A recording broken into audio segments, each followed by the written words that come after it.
जीवन के हर पहलू को मुतासिर करती है। आपको कौन सी नौकरी मिल सकती है, आप किससे शादी कर सकते हैं, ज़ात पात का इससे एक गहरा ताल्लुक़ है।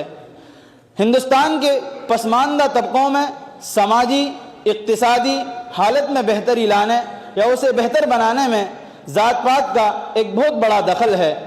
इस दर्जे में जो तबका बंदी है, उस तबका बंदी के अंदर पसमानदा ज़ातों को दबाव का शिकार बनाया जाता है। बात दरअसल ये है कि ज़ात पात का ये निज़ाम मज़हब से जुड़ा हुआ है और हिंदुस्तान के अंदर बड़ी आबादी में जो मज़ाहिब पाए जाते हैं वो दो हैं, एक मुसलमान, दूसरा हिंदुइज़म। इसीलिए आज मुसलमानों की नुमाइंदगी के लिए हमारे साथ मौजूद हैं इस्लामिक स्कॉलर जनाब अशरफ कासमी साहब। सनातन धर्म की बारे में जानकारी देने के लिए हमारे साथ मौजूद हैं पंडित मनोहर लाल जी। ये निज़ाम कब से और कैसे शुरू हुआ, इस बात को बताने के लिए और इसको ख़त्म करने के लिए कौन कौन से आंदोलन वजूद में आए, इन सब बातों को बताने के लिए हमारे साथ मौजूद हैं हिस्ट्री के माहिर लेक्चरर मिस्टर जनाब असद हाशमी साहब। समाज में ज़ात पात को लेकर क्या चल रहा है, किस तरीके से दबाव का शिकार बनाया जा रहा है, पसमानदा लोगों पर अत्याचार हो रहा है, इन्हीं सब बातों को बताने के लिए हमारे साथ मौजूद हैं सामाजिक सेवक मिस्टर माज साहब। हम इन सब का बहुत बहुत धन्यवाद शुक्रिया अदा करते हैं कि इन लोगों ने हमें वक्त दिया। ऑडियंस, कहा यह जाता है कि प्रोफेट मोहम्मद सल्लल्लाहु अलैहि वसल्लम ने अपने लास्ट पब्लिक लेक्चर में कहा था कि इस्लाम में किसी भी तरह की ज़ात पात और ऊंच नीच नहीं है। इस्लाम में इक्वालिटी यानी बराबरी है, लेकिन फिर भी इन सब के बावजूद मुसलमानों के अंदर शेख, सैयद, पठान, मुग़ल, अंसारी, सलमानी, कुरैशी, ये सब क्या है? इन्हीं बातों को जानने के लिए मैं आपको लेकर चलता हूँ हमारे आज के बहुत ही ख़ास मेहमान इस्लामिक स्कॉलर जनाब अशरफ कासमी साहब के पास। जनाब अशरफ कासमी साहब, हम आपसे ये जानना चाहेंगे कि इस्लाम के अंदर ज़ात पात को लेकर क्या तसव्वुरात पाए जाते हैं, क्या इस्लाम के अंदर ज़ात पात का कोई कॉन्सेप्ट है या नहीं? बिस्मिल्लाहिर्रहमानिर्रहीम। सबसे पहले मैं जनाब अल्तमश साहब आपका बहुत बहुत शुक्रगुजार हूँ कि आपने एक hot topic casteism in Indian society पर डिबेट के लिए एक इंटेलेक्चुअल तबके के सामने एज ए इस्लामिक स्कॉलर मुझे यहाँ इनवाइट किया। सर, जैसा कि आपने सवाल किया कि इस्लाम में ज़ात पात को लेकर क्या नज़रिया है, तो मैं इसके जवाब में कहना चाहूँगा कि इस्लाम में ज़ात पात का कोई तस्वुर नहीं है। हमारी मजहबी और दस्तूरी किताब कुरान पाक के पारा नंबर 26 सूरह हुजरात वर्स नंबर 13 में अल्लाह तबारक व तआला ने इसी नज़रिए को बड़े साफ अंदाज में बयान किया है। आयत है, या अय्युहन नास इन्ना खलक़नाकुम मिन ज़करिन व उन्सा व जअलनाकुम शुऊबन व क़बाइल लितआरफ़ू। क्या लोगों, हमने तुम्हें मुख्तलिफ कबीलों और गिरोहों में बांटा ताकि तुम्हारी शनाख्त और पहचान हो सके, तुम्हारा तारुफ हो सके। इसी तरह हमारे आखिरी नबी मोहम्मद सल्लल्लाहु अलैहि वसल्लम ने अपनी ज़िंदगी के आखिरी लम्हात में अपनी आखिरी टीचिंग में इसी नज़रिए को बयान किया। हदीस है, या अय्युहन नास इन्ना रब्बकुम वाहिद व इन्ना अबाकुम वाहिद अला ला फ़ज़ला लि अरबिय्यिन अला अजमी वला लि अजमिय्यिन अला अरबी वला लि अहमर अला अस्वद वला लि अस्वद अला अहमर इल्ला बित्तक़वा।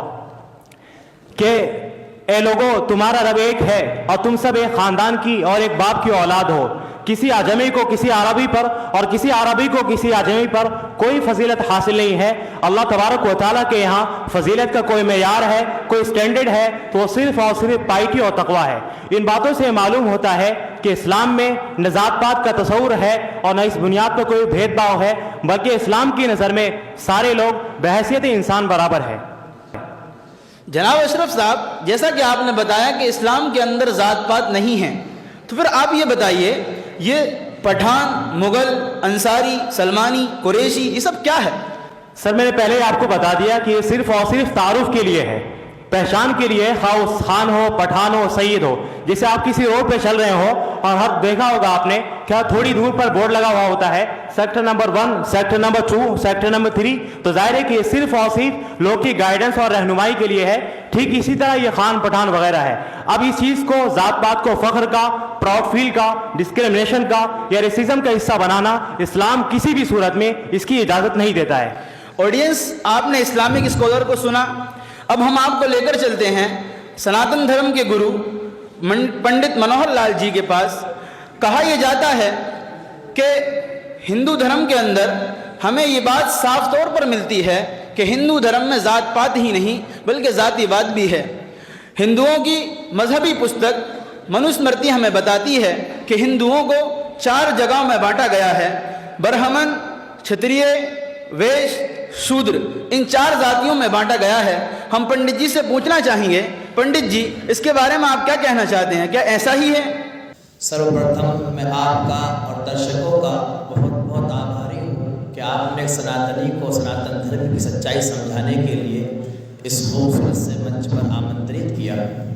जहाँ तक सर आपका प्रश्न है हिंदू समाज में जातिवाद को लेकर, तो वो यकीनन है इसी आधार पर हिंदू समाज में एक खास समुदाय के साथ बहुत कुछ भेदभाव भी हुआ और आज भी हर रोज़ कहीं ना कहीं देखने को मिलता है। लेकिन सच ये है सर, हमारे वेदों में जो सबसे प्राचीन और धार्मिक पुस्तक हैं उनमें इस तरह का कोई भी मंत्र नहीं है और जिनमें मानवता को बांटने की बात की गई हो। हाँ, दूसरे इस तरह के जो ग्रंथ हैं यानी मनुस्मृति वगैरह, उनमें इस तरह का जो समाज के खिलाफ है, जो सनातन धर्म के खिलाफ है, उनको मसाला मिल जाता है। ऑडियंस, जैसा कि आपने पंडित जी को सुना, दोनों धर्म गुरुओं ने यह कहकर पल्ला झाड़ लिया है कि धर्म में किसी भी तरह का जातिवाद नहीं है। आइए हम आपको लेकर चलते हैं हिस्ट्री के माहिर लेक्चरर मिस्टर जनाब अज़द साहब के पास। जनाब अज़द साहब, हम आपसे ये जानना चाहेंगे कि जात पात का ये निज़ाम कब से और कैसे शुरू हुआ? First of all thank you for inviting me. देखिए सर, अगर हम origin of caste system in Indian society की बात करें तो आर्कोलॉजिस्ट यानी आसार कदीमा के माहिरीन का ये मानना है कि हिंदुस्तान के अंदर ज़ात पात का तस्वुर इंडस वैली सिविलाइजेशन यानी हड़प्पा तहजीब से ही राइज है। लेकिन हमें इसकी कोई मुसद्दद तारीख नहीं मिलती। हमें जो इसकी कोई मुसद्दद तारीख मिलती है वो मिलती है 1500 BCE से, जब आर्यंस ने इंडिया पर हमला किया। जब आर्यंस ने इंडिया पर हमला किया और यहाँ पर रहने वाले द्राविड़ लोगों से जंग की, और ये जंग तकरीबन 400 साल तक चली। और जब आर्यंस इस जंग के अंदर फतहयाब हो गए तो आर्यंस ने इस मुल्क के रिलीजियस और एजुकेशन सिस्टम और मिलिट्री, पॉलिटिकल और इकोनॉमिक सिस्टम को अपने हाथों में रखने के लिए अपने आप को 3 वर्गों में बांट दिया। जो सबसे आला लोग थे वो ब्राह्मण, दूसरे किस्म के लोग क्षत्रिय, तीसरी किस्म के लोगों को वैश्य कहा जाने लगा, और जो चौथी किस्म के लोग थे यानी जो यहाँ के नेटिव मकामी लोग थे उनको शूद्र बना डाला।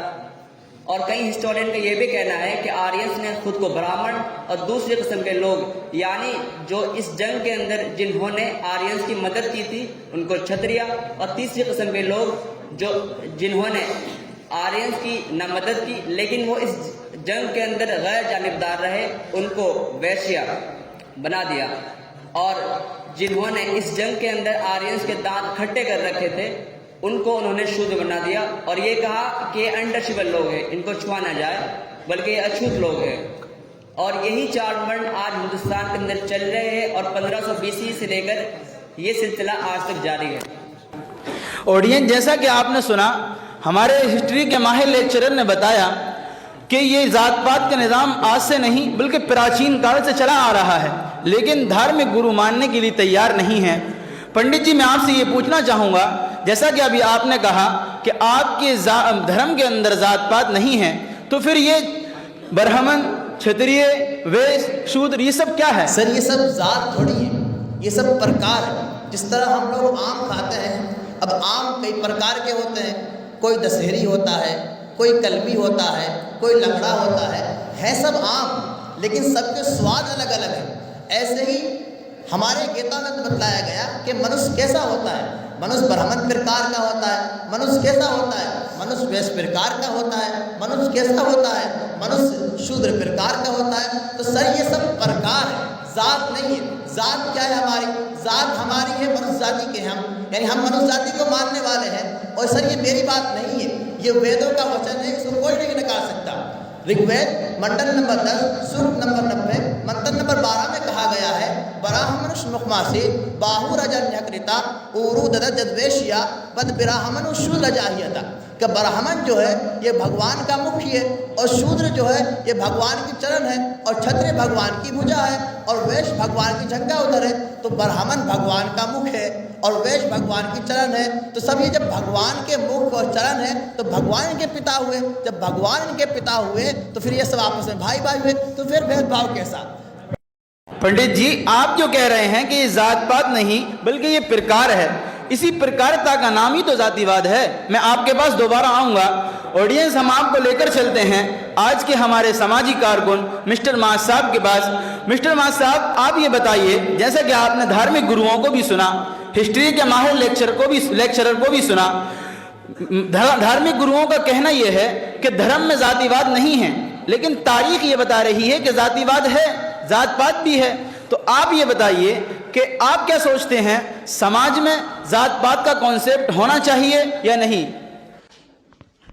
सबसे पहले तो मिस्टर अल्तमश साहब, मैं आपका बड़ा आभारी और शुक्रगुजार हूँ कि आपने मुझे इस डिबेट के अंदर एक बहुत ही अहम और संवेदनशील मौजू यानी ज़ात पात पर बातचीत और गुफ्तगू करने के लिए इनवाइट किया।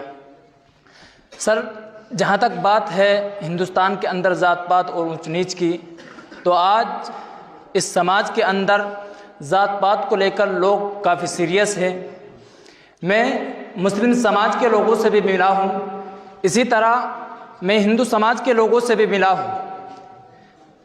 उनसे मिलकर यही महसूस होता है कि ज़ात पात का लोगों पर बड़ा असर है और समाज इससे बड़ा मुताअस्सिर है। इस ज़ात पात की वजह से लोगों के दरमियान अदावतें, नफ़रतें और दुश्मनियाँ पैदा हो रही है, न जाने कितनी ज़िंदगियाँ बर्बाद हो रही हैं।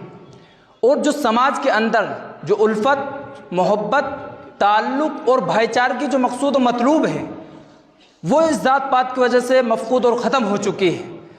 जहाँ तक मेरे नज़रिए की बात है तो सर, मैं कहना चाहूँगा कि ज़ात पात का निज़ाम समाज और लोगों के दरमियान से बिल्कुल ख़त्म होना चाहिए और आपस में भाईचारगी, उख़ुव्वत और मुसावात की हम आहंगी होनी चाहिए।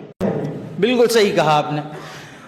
जनाब अशरफ कासमी साहब, जैसा कि आप कह रहे हैं कि आपके इस्लाम धर्म के अंदर ज़ात पात नहीं है, तो फिर मुसलमानों के अंदर शादी के मसले में, कुफू के मसले को लेकर इतनी शिद्दत क्यों है? जब एक लड़का और एक लड़की आपस में राज़ी हों तो फिर बिरादरीवाद आड़े क्यों आती है? सर, आपका ये ऑब्जेक्शन इसलिए है कि आप मसले कुफू की कैफियत को समझे नहीं हैं। क्या कभी आपने ये देखा कि कभी किसी इस्लामी स्कॉलर ने ये फतवा दिया हो कि गैर कुफू में शादी की वजह से शादी नहीं होगी? क्या कभी आपने ये सुना कि इस्लाम में कुफू फ़र्ज़ या वाजिब है? नहीं, बल्कि कुफू का मसला दरअसल समाजी और इरशादी मसला है। और सर, हम इसको लॉजिकली भी समझ सकते हैं कि जब एक स्टूडेंट क्लास में आता है तो वो भी दोस्ती के लिए अपने हम मिजाज को तलाश करता है। तो सर, यहाँ तो लाइफ लॉन्ग का मसला है, यहाँ तो ज़िंदगी भर साथ रहना है, तो यहाँ ये चीज़ें और ज़्यादा ज़रूरी हो जाती है। दूसरी बात ये सर कि देखें, दो चीज़ें होती है। जब एक लड़का एक लड़की के बारे में कुफू का मसला चूंकि लड़कियों के लिए है, अब लड़की अगर अच्छे खानदान की होगी, उसका फाइनेंशियली बैकग्राउंड अच्छा होगा, तो जाहिर है उसका रहना सहना, उसका खाना पीना, उसके लाइफ स्टाइल, तमाम चीज़ें अलग होंगी। अब अगर उसकी शादी एक ऐसे लड़के से कर दिया जाए जो उसके हम पल्ला नहीं है, तो जाहिर है कि कहीं ना कहीं जहनी हम आहंगी ना होने की वजह से रिश्ते में स्टेबिलिटी और इस्तेहकाम पैदा नहीं होगी, जिसके नतीजे में डिवोर्स वगैरह के मसाइल पैदा होंगे। इसी वजह से इस्लाम ने यह कहा है कि कुफू देख लिया करो, लेकिन हाँ, अगर गैर कुफू में शादी की वजह से रिश्ते पर कोई फर्क ना पड़े तो इस्लाम इस बात की भी इजाजत देता है कि आप गैर कुफू में शादी कर सकते हैं। गोया कि इन शॉर्ट ये कहा जा सकता है कि कुफू का मसला एक समाजी मसला है, कोई मजहबी मसला नहीं है। मौलाना साहब, मुझे लगता है आप ये कहकर फंस गए हैं, मजहबी मसला नहीं, समाजी मसला है। अगर ये आपका समाजी मसला है तो फिर आपकी मजहबी किताबों में इसको क्यों जगह दी गई? सर, दो बातें हैं। मैंने इससे पहले भी आपको कहा कि इस्लाम में जो मेन टेक्स्ट है वो कुरान और हदीस है। दुनिया के सारे मुसलमान उस पर मुत्तफिक है। कुरान हदीस ये हमारे लिए मजहबी एतबार से भी अहम है और दस्तूरी एतबार से भी अहम है। पूरे कुरान करीम में इस्लामिक जो टेक्स्ट है उसमें आपको ज़ात पात का तस्करा नहीं मिलेगा। रही बात उन फ़िक़ी किताबों की जहाँ ये तस्करा मौजूद है, तो जाहिर है कि ये सिर्फ और सिर्फ समाजी और इरशादी मसला है, ये कोई उसूली ज़ाब्ता नहीं है कि हर बात पर अमल करना ज़रूरी हो। मैं आपके पास अभी दोबारा आऊँगा अशरफ साहब। पंडित जी आप ये कह रहे हैं कि आपकी धार्मिक पुस्तकों के अंदर किसी भी तरह का जातिवाद नहीं है। मैं आपको आपकी मजहबी पुस्तक मनुस्मृति की चंद सुर्खियां बताता हूं जिनमें जातिवाद है। मनुस्मृति बताती है अगर कोई लोअर कास्ट का व्यक्ति अपर कास्ट के व्यक्ति के साथ एक आसन पर बैठ जाए तो देश से उसका निष्कासन कर दिया जाएगा या उसकी सुरीन का मांस उतार दिया जाएगा। मनुस्मृति चैप्टर नंबर 8 श्लोक नंबर 281। शूद्र को खाने के लिए झूठन, पहनने के लिए पुराने कपड़े, ओढ़ने बिछाने के लिए फटे पुराने कपड़े दिए जाएंगे। मनुस्मृति चैप्टर नंबर 10 श्लोक नंबर 125। इसके बारे में आप क्या कहना मुझे चाहेंगे? मालूम था सर आप ये प्रश्न जरूर उठाएंगे। देखिए सर, मनुस्मृति जो है एक बहुत ही विवादित विषय है। इसमें ऐसा एक श्लोक नहीं, कई श्लोक आपको मिल जाएंगे। यानी आप धर्म के अपोजिट जितना कुछ सोच सकते हैं वो सब मनुस्मृति में आपको मिलेगा। इसलिए सर मैं आपके इस स्टूडियो के माध्यम से अपने तमाम दर्शकों को दो बातें समझाना चाहता हूँ। पहली बात ये कि भारत में एक मूल प्रति है मनुस्मृति की जो हज़ारों साल पहले आई है, और एक मनुस्मृति वो है जो अंग्रेज़ों ने लिखवाई है मैक्स मुलर की मदद से। आज जो अंग्रेजी मनुस्मृति उपलब्ध है वो मैक्स मुलर की लिखी हुई है। जब मैक्स मुलर ने इसका अंग्रेजी में अनुवाद करवाया तो कराया खुद उन्होंने किया, तो अंग्रेज़ों को मालूम हुआ कि मनुस्मृति तो न्याय व्यवस्था की सबसे बड़ी पुस्तक है। तो उन्होंने क्या किया, उसमें ऐसे विक्षेप करवा दिए और ऐसे घोटाला करवा दिया कि ताकि भारतवासियों जो बहुत प्रेम से रहते आ रहे थे उनमें एक नफरत पैदा होने लगे। दूसरी बात ये सर कि हमारा जो मजहब है सनातन धर्म ये वैदिक धर्म है, और वेदों में से सबसे ऊंचा दर्जा है वो है हमारे यहाँ वेदों का, और वेदों में भी जो वेदांत का जो उपनिषद है इनका सबसे ऊंचा दर्जा है। यदि कोई भी मंत्र या श्लोक या पंक्ति उस वेदांत के खिलाफ पाई जाएगी तो हम उसको नकार देंगे, खत्म कर देंगे।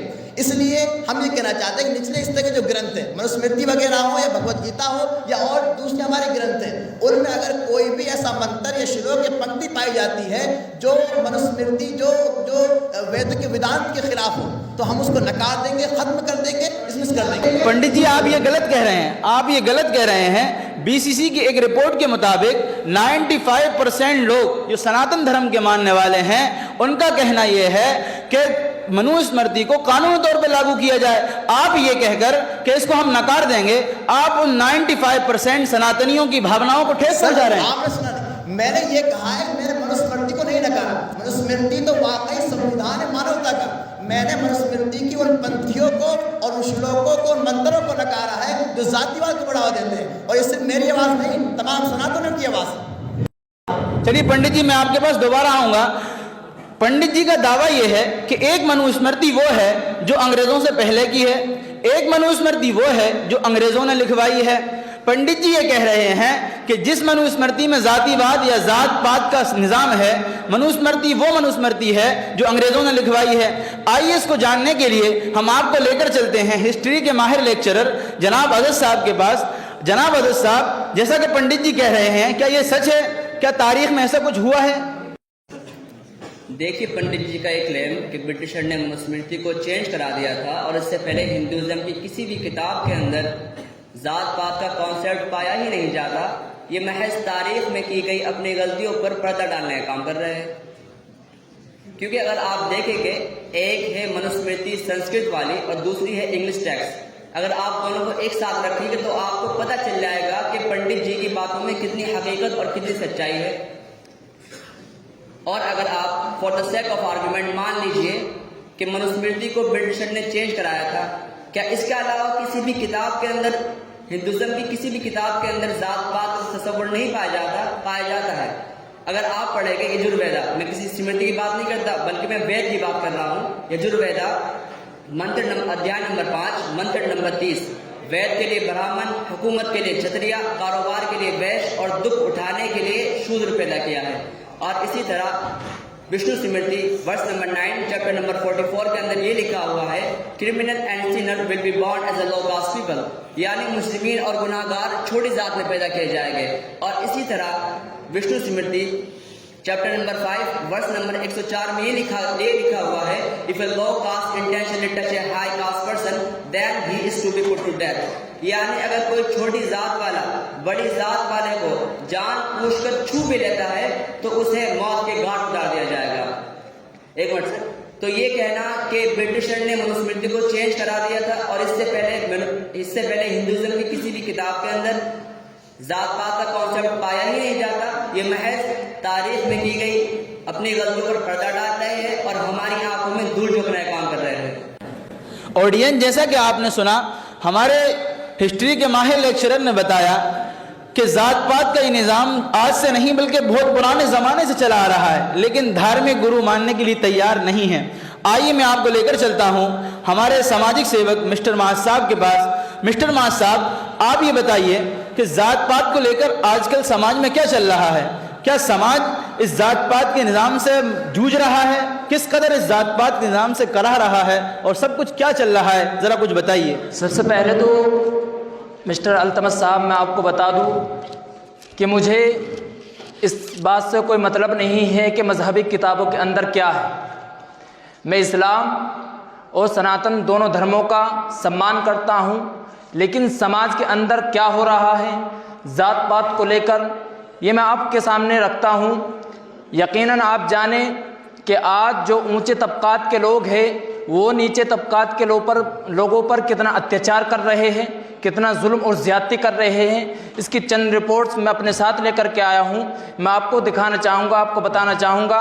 دیکھیے، انڈیا ٹوڈے کی رپورٹس کے مطابق 14 اگست سن 2022 میں راجستھان کے اندر ایک ٹیچر نے ایک دلت اسٹوڈنٹ کو صرف اس بنیاد پر مار ڈالا کہ اس ٹیچر کے گلاس سے اس اسٹوڈنٹ نے پانی پی لیا تھا۔ اسی طرح سے راجستھان ہی کے جودھ پور ضلع کے ایک گاؤں نیل کنٹھ میں ایک شادی شدہ جوڑے کو مندر میں داخل ہونے سے روک دیا گیا، صرف اس بنیاد پر کہ وہ دلت سماج سے تعلق رکھتے تھے۔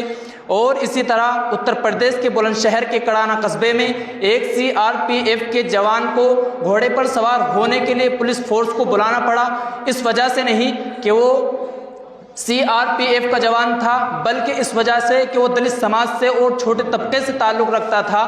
اسی طرح سے گجرات کے مہسانہ گاؤں میں کیا ہوا اس کو دیکھ لیجئے، مدھیہ پردیش کا واقعہ، لکھیم پوری کھیری کا واقعہ، اور تو اور سر ہندوستان کے اندر نیچے طبقات کے لوگوں پر کتنا اتیاچار ہو رہا ہے۔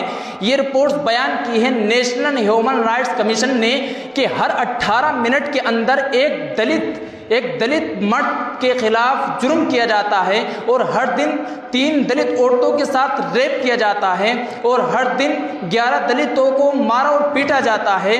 اور اسی طرح سے مظفر پور ضلع کے ایک کالونی ہے جس کے راستے کے بیچوں بیچ ایک دیوار کھڑی ہے، جس کی وجہ یہ بتائی جاتی ہے کہ یہاں 2 کاسٹ کے لوگ رہتے ہیں، ایک اپر کاسٹ جس سے شیخ ہے اور دوسرے لوور کاسٹ سے جس کو انصاری کہتے ہیں، اور وجہ یہ بتائی جاتی ہے کہ اس دیوار کے بیچ میں کھڑے ہونے کی وجہ یہ ہے کہ یہاں دونوں برادریوں کے اندر اور دونوں کاسٹوں کے اندر ذات پات کو لے کر کے ایک بڑا ہنگامہ ہے۔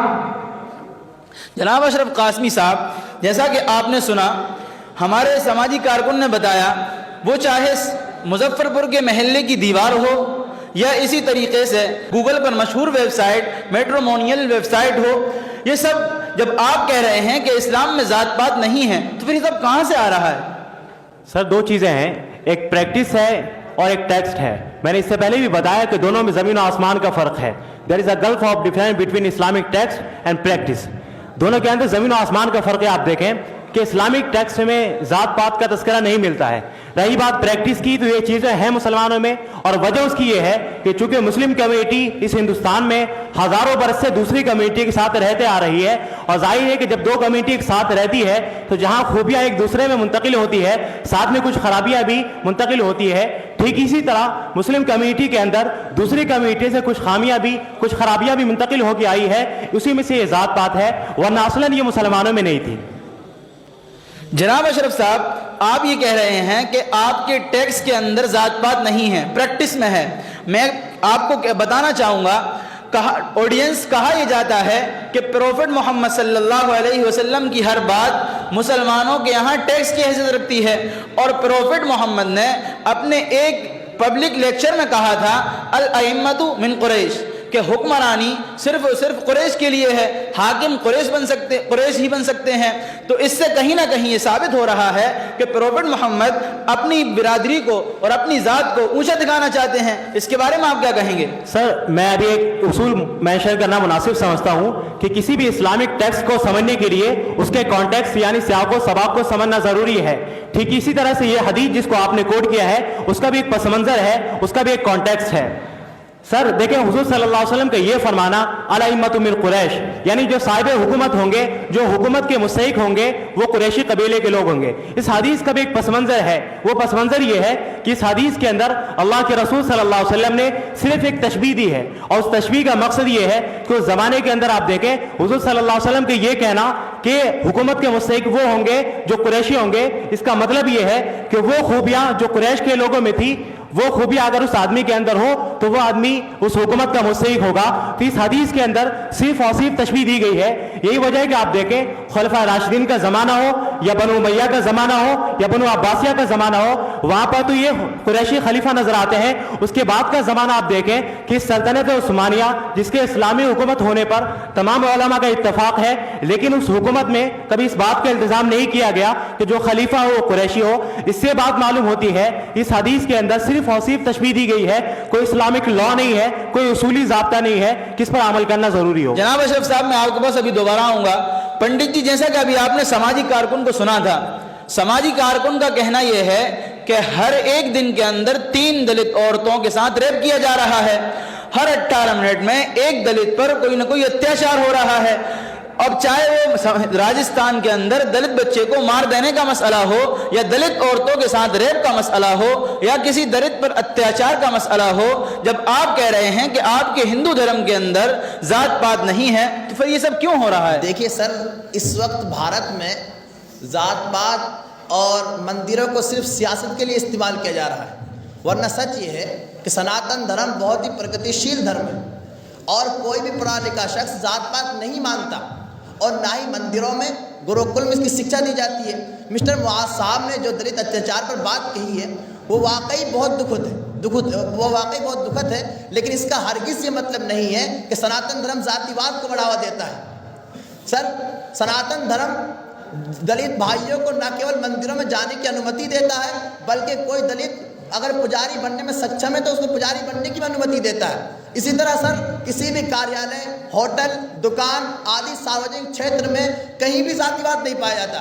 بس میڈیا کو کیا ہے، مسالہ چاہیے تاکہ وہ اپنے پرچار کر سکے۔ سر، میں آپ سے ایک رپورٹ پیش کرنا چاہوں گا۔ تروپتی مندر میں 500 دلت پجاری بنے، اور یہ سبھی ہندو ہیں، اور پجاری بننے کے وبھن سنسکاروں کی پریکشاؤں کو پاس کر کے پجاری بنے ہیں۔ یہ سبھی اب تروپتی مندر میں وبھن پوجا کرم کرائیں گے، اور یہ سبھی اب برہمن ورن میں ہے۔ ہاں، سمویدھان کے حساب سے SC ST ہیں، مایاوتی کے حساب سے دلت ہیں، اور امبیڈکر وادیوں کے حساب سے یہ شودر ہیں۔ تو سر، اس میں ہمارا کیا قصور ہے؟ اب لوگوں کو اپنی راجنیتی چمکانا ہے تو ہم اس میں کچھ نہیں کر سکتے۔ سر مسٹر معاذ صاحب، میں آپ سے یہ پوچھنا چاہوں گا، آپ سماج میں رہتے ہیں، سماج کی سیوا کرتے ہیں، آپ یہ بتائیے کہ آپ کے من میں سماج میں اس پائی جانے والی بیماری کو ختم کرنے کے لیے کوئی سمادھان ہے؟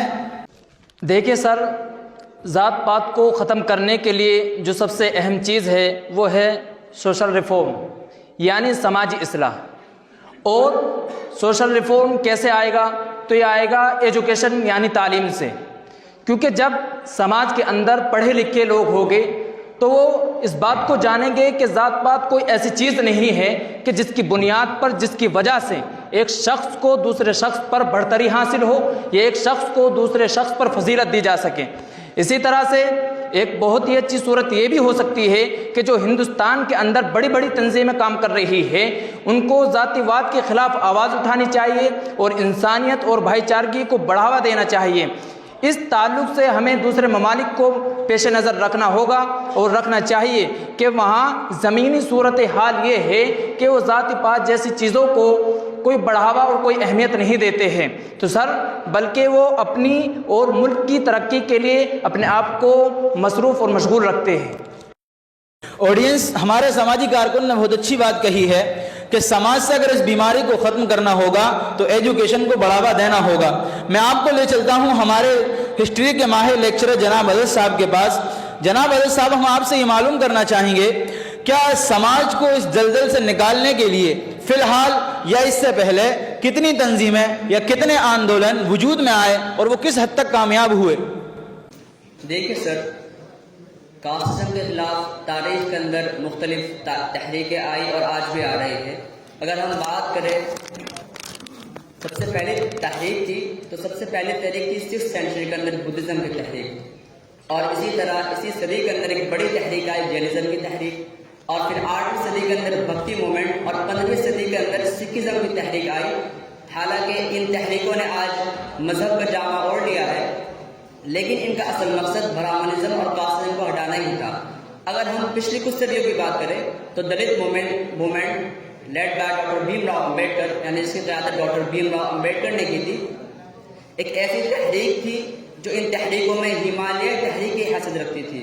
اور اسی طرح سوشل ریفارم موومنٹ کو دیکھ لیجیے آپ، تو یہ کچھ تحریکیں ہیں جو تاریخ کے اندر آئی اور اب بھی نئی نئی تحریکیں آ رہی ہے، کیونکہ کوئی بھی ریشنل انسان جو تھوڑے سی بھی عقل رکھتا ہو وہ جان سکتا ہے کہ ذات پات نے انسان کو اور انسانیت کو جس قدر تکلیف دی ہے، جس قدر دکھ اور درد دیا ہے، کسی چیز نے نہیں دیا، چاہے وہ پیشوا کو دوبارہ کیا گیا لوگوں پر ظلم ہو، یا دلت عورتوں پہ لگایا گیا برسٹ ٹیکس ہو، یا کوئی اور بھی چیز ہو، یا دلتوں کو ایجوکیشن سے محروم کرنا ہو۔